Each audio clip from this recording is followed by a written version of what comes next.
Anhov bijes. Napisala Gail Silver, ilustrovala Christiane Kromer. An je gradio toranj od kockica u dnevnoj sobi. Najveći toranj koji je ikada napravio.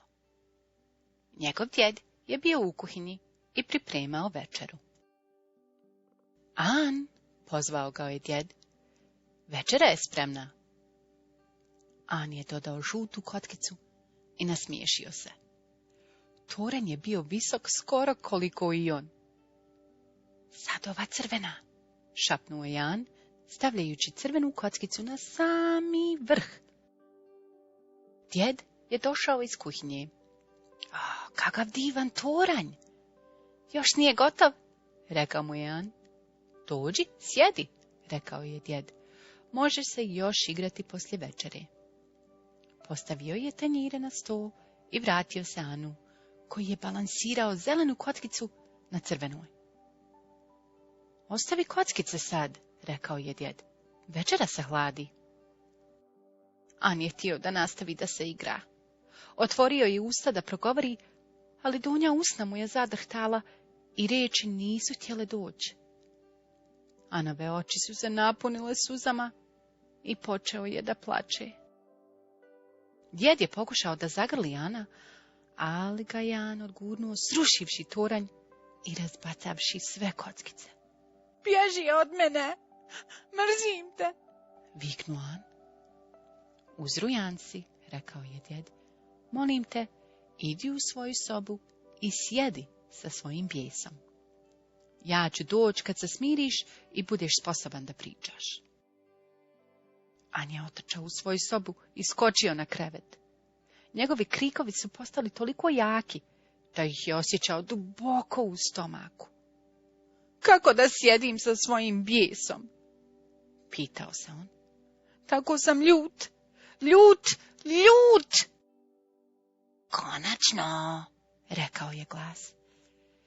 Nadao sam se da ćeš me primijetiti. An je podigao glavu i došao licem u lice sa čupavim crvenim stvorenjem. Ko si ti? Upitao je An. I kako si ušao u moju sobu? Ja sam tvoj bijes, reče stvorenje. Ti si me doveo ovdje. Moj bijes? Bijes je klimnuo.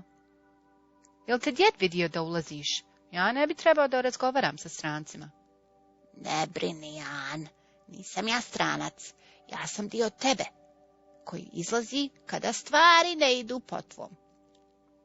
Ja sam tu svaki put kad se naljutiš. Znam ja da se ti plašiš kad sam ja tu. Došao sam da te rasplačem i da te natjeram da poželiš da udaraš stvari. Mogu te čak i natjerati da govoriš grozne stvari ljudima koji voliš. Anhov bijes je počeo da okreće kvaku na vratima spavače sobe. Hajde, rekao je, pokazat ću ti. An je bio u iskušenju, ali djed je rekao da ostane u sobu. Čekaj, An je uzviknuo, možda možemo ovdje nešto raditi zajedno. Anov bijes se okrenuo i pružio svoju dlakavu ruku. Znam tačno šta, rekao je.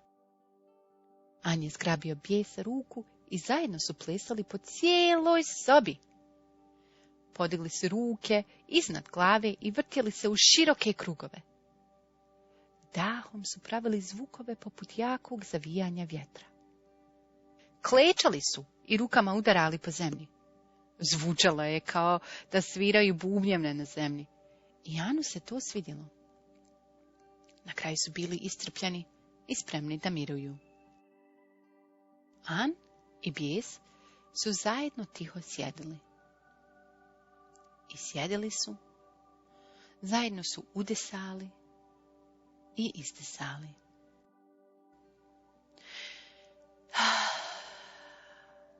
I još su malo sjedili.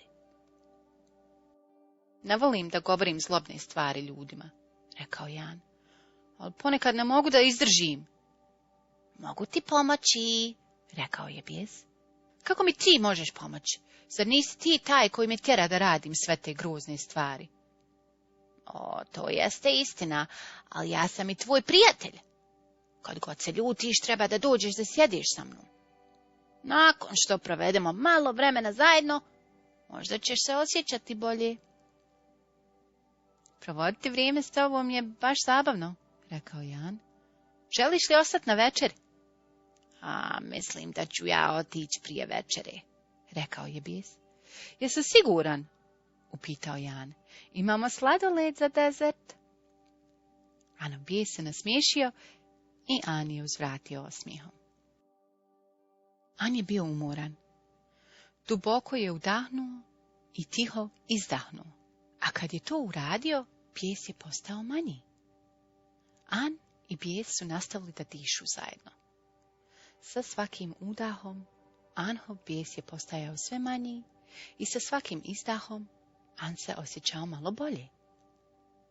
An je začuo nježno kucanje po vratima svoje spavače sobe. Bio je to djed. Djed i An su sjeli zajedno. Žao mi je što nisam slušao, rekao Jan. Bio sam stvarno ljut. Htio sam da nastavim da se igram. Djed je uzeo Ana u naručje. Hvala ti na ljubaznim riječima, rekao je. Sjedio sam sa svojim bijesom, kao što si rekao, reče An. Ali nismo samo sjedili, već smo i plesali i igrali se. Želiš li da ga upoznaš? An je podigao pogled, ali bijes je nestao. Djede, reče An, znaš li ti šta se desilo? Mislim da znam, rekao je djed. Dobro si se pobrinuo za svoj bijes i on je nestao. Tako je, rekao Jan. Kako si znao? Kad sam bio mali, ja sam se susreo sa svojim bijesom. Stvarno? Je li to bilo zbog kockica? Nije, nasmiješio se djed. Nije bilo kockica, samo žabe, jezerce sa lokvanjima i sunce koje nije zalazilo. Dođi, hajde da večeramo i ispričat ću ti svoju priču. Kraj. Hvala vam što ste čitali sa nama. Nemojte zaboraviti da kliknete like i pretplati me kako biste bili obavješteni o novim pričama kada ih objavimo. Ćao, klinci!